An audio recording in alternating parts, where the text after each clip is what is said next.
Selamünaleyküm. Herkesin günü hayrola. Hatice ile Dikişe Daire hoş geldiniz. Bugün sizlerle birlikte katlı eteklerde, büzgülü eteklerde kat ölçüleri ve katlara verilecek büzgü ölçüleri nasıl ayarlanır onu anlatmaya çalışacağım inşallah. Çalışmaya geçmeden önce kanalıma ücretsiz bir şekilde abone olup yandaki zili de aktif hale getirirseniz yüklediğim tüm videolardan haberdar olabilirsiniz. Ayrıca bizi Instagram'dan Hatice ile hesabından da takip edebilirsiniz. Oradan da isteklerinizi ulaştırabilirsiniz. Elimizden geldiği kadar yardımcı olmaya çalışıyoruz. Şimdi ölçülere çalışmaya geçelim. Ayrıca şunu da ilk başta ifade edeyim. 1'e 2 ölçümüz var. İlk katın 2 katıyla hep 2 kat 2 kat 2 ile çarparak alt katları çoğaltıyoruz. Bir de 1'e 1,5 ölçümüz var. Onda da birinci katı alıyoruz. İkinci kata birinci katı ekliyoruz. Artı birinci katın yani aldığımız katın yarısı kadar daha ekleme yapıyoruz. Bu da 1'e 1,5 ölçüsü oluyor. Bir de katlarda ölçüsüz belli göz ayarıyla kat kat indiğimizde belli aralıklarla belli göz ayarıyla da artırabiliriz katların ölçüsünü. Ayrıca ben daha önce yapıp yayınladığım çalışmalarında üzerinde anlatmaya çalışacağım. Bu çalışmada 2 katlı yapmıştım. İlk kat ve ikinci kat. Bu şekilde 2 katlı yapacaksanız 1'e 2 ölçüsünü baz alabilirsiniz. Birinci katı her zaman kendi bedenimize göre ayarlıyoruz. Basen ölçümüzü alıyoruz. Bu çalışmada viskon kumaş kullanmıştım. Çok da güzel oluyor. Genellikle soruyorlar ne tür bir kumaşla yapabiliriz diye. Bu iki çalışmada da şöyle göstereyim. 3 katlı eteğimiz burada krep şifon kullanıldı. Bunlar dökümlü kumaş. Dökümlü kumaşlarda 1'e 2 ölçüsünü rahatlıkla kaldırır yapabilirsiniz. Burada 1'e 2 ölçüsünü kullanmıştım. Bu çalışmada 1'e 2 ölçüsünü kullanmıştım. Bu da bürümcük şifon uçuş uçuş kumaşlardan daha güzel oluyor. 1'e 2 ölçüsünü daha uçuş uçuş, daha dökümlü kumaşları tercih edebilirsiniz. Viskon kumaşları, onları da tercih edebilirsiniz. Hafif kaba, keten tarzı kumaşlarda 1'e 2 ölçüsünü kaldırmaz. Daha 1'e 1,5, hatta bazı kalın kumaşlarda 1'e 1,5'un altına da düşebilirsiniz.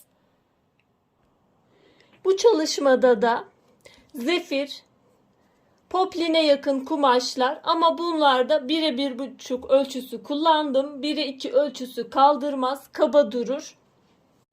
Şöyle kağıt üzerinde ifade edeyim ölçü şekillerini. 1'e 2 ölçüsü, 1'e 1,5 ölçüsü, 1'e 2 ölçüsüyle başlayayım. 1'e 2 ölçüsünde her katı arttırdığımızda 2 katı kadar bir sonraki katta kumaş kullanıyoruz.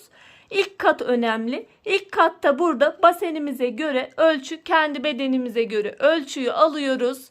Birinci katta baseni alıyoruz. Artı bolluk. Bolluk payını istediğiniz geniş severseniz daha fazla bolluk payı bırakırsınız. Dikiş payı artı 2 dikiş payı olarak belirliyoruz. Bolluk payını 8 santimle başlayıp istediğiniz kadar artırabilirsiniz ama çok da ilk katta artırılmaması gerekiyor. Hatta kumaşınız esnekse 8 santimin altına da inebilirsiniz. Bazı kumaşlarda bolluk payına gerek kalmıyor. Likralı kumaşlarda oluyorsa bolluk payı da istemeyebilir. Burada biraz kendi isteğinize, arzunuza kalmış. İkinci kata indiğimiz zaman birinci katı basen ölçüsünü belirledik. Basenimiz 100. İkinci katta 2 ile çarpacağız. 200. Üçüncü katı ise ikinci katı baz alıyoruz. İkinci kat çarpı 2. Ben kağıt olarak da katları şu şekilde de ifade ettim. Burada birinci katın ölçüsü benim 100. İlk katı basen ölçüsüne göre ayarladım. 100. İkinci katı 2 katı kadar artırıyorum. 2 ile çarpıyorum. İkinci kat. Birinci katı aldım. Çarpı 2. 200. İkinci katım 200. Üçüncü bir sonraki kata geçtiğim zaman ikinci katı baz alıyorum. İkinci katı ve çarpı 2. 2 ile çarpıyorum. İkinci katımın ölçüsü 200 santimdi. 2 ile çarpınca 400 oluyor. Umarım anlaşılmıştır. Ekran kaydıyla da alabilirsiniz. Şimdi 1'e 1,5 ölçüsüne geçelim. 1'e 1,5 ölçüsünde de yine ilk katı yine aynı şekilde 1'e 2 ölçüsünde olduğu gibi kendi bedenimize göre ayarlıyoruz. Basen ölçümüzle belirliyoruz birinci katın ölçüsünü. Basen artı bolluk artı dikiş. Basen alıyoruz. Artı bolluk 8 santim ideal, ortalama olarak 8 santim artı 2 santim dikiş payı olarak belirliyoruz. İkinci kata geçtiğimiz zaman birinci katı baz alıyoruz.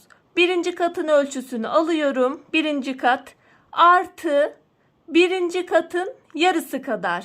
Birinci kat 100 ise yarısı 2'ye bölünce 50. Birinci kat artı birinci katın yarısı. Bir alt kata geçtiğimizde, üçüncü kata geçtiğimizde üçüncü katı belirlemek için ikinci katı baz alıyoruz. İkinci katımızın toplam ölçüsü ne kadardı ise üçüncü kata ikinci katı alıyoruz. Artı ikinci katın yarısı kadar bir ölçü bırakıyoruz. Buradaki bu formülü kullanarak katları aşağı inebiliriz. Hatta bir dördüncü kat daha ekleme yapıyorum. Şöyle dördüncü kat. Burada da üçüncü katı baz alıyorum. Üçüncü kat ölçüsü artı üçüncü katın ölçüsünü 2'ye bölüyorum. Toplamı üçüncü kat ve üçüncü katın ölçüsünün yarısını ekleme yaparak dördüncü katı belirliyorum. Şu şekilde kağıt üzerinde de birinci kat basen ölçümüze göre burada ifade ettiğim gibi belirledik. Birinci katta basen ölçüsünü referans alıyoruz. Sonra ikinci kata geçiyoruz. İkinci katta da birinci katı referans alıyoruz. Birinci kat kadar bir ölçü aldım. Artı birinci katın yarısı kadar bir ekleme yapıyorum ikinci kata. Üçüncü kata geçtiğim zaman da ikinci katı referans alıyorum.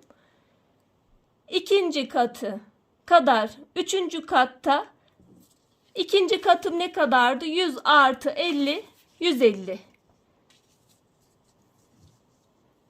150 ikinci katı aldım.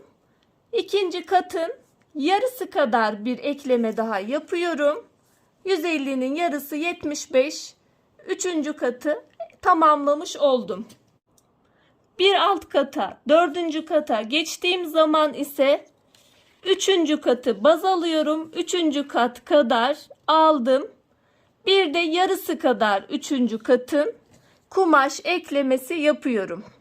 İlk katım 100'dü.